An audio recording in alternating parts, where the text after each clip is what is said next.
اعوذ باللہ من الشیطان الرجیم بسم اللہ الرحمن الرحیم۔ روزے کی فضیلت۔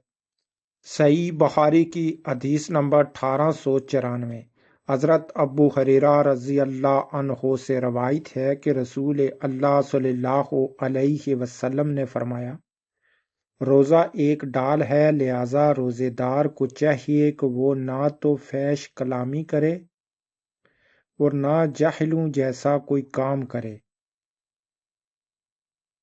رسول اللہ صلی اللہ علیہ وآلہ وسلم نے فرمایا، روزہ ایک ڈال ہے، یعنی کہ آپ کی سیفٹی ہے، لہذا روزے دار کو چاہیے کہ وہ نہ تو فحش کلامی کرے اور نہ جاہلوں جیسا کوئی کام کرے۔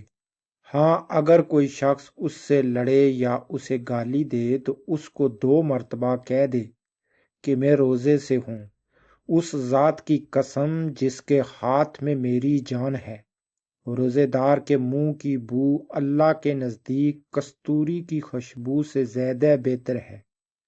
حضور پاک نے کہا، اس ذات کی قسم جس کے ہاتھ میں میری جان ہے، روزے دار کے منہ کی بو اللہ کے نزدیک کستوری کی خوشبو سے زیادہ بہتر ہے۔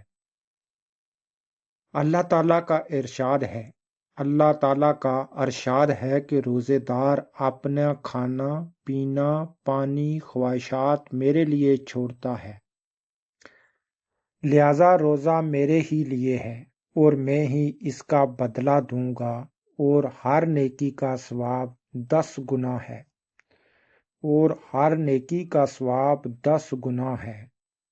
آج کی ویڈیو میں اس کی حدیث کے ساتھ کلوز کرتا ہوں، اور نیکسٹ میری ویڈیو دیکھنے کے لیے میرے چینل کو لازم سبسکرائب کریں تاکہ آنے والی میری ہر ویڈیو کو آپ دیکھ سکیں۔ دیجیے مجھے اجازت، ملتے ہیں نیکسٹ کسی دوسری ویڈیو کے ساتھ۔ خدا حافظ۔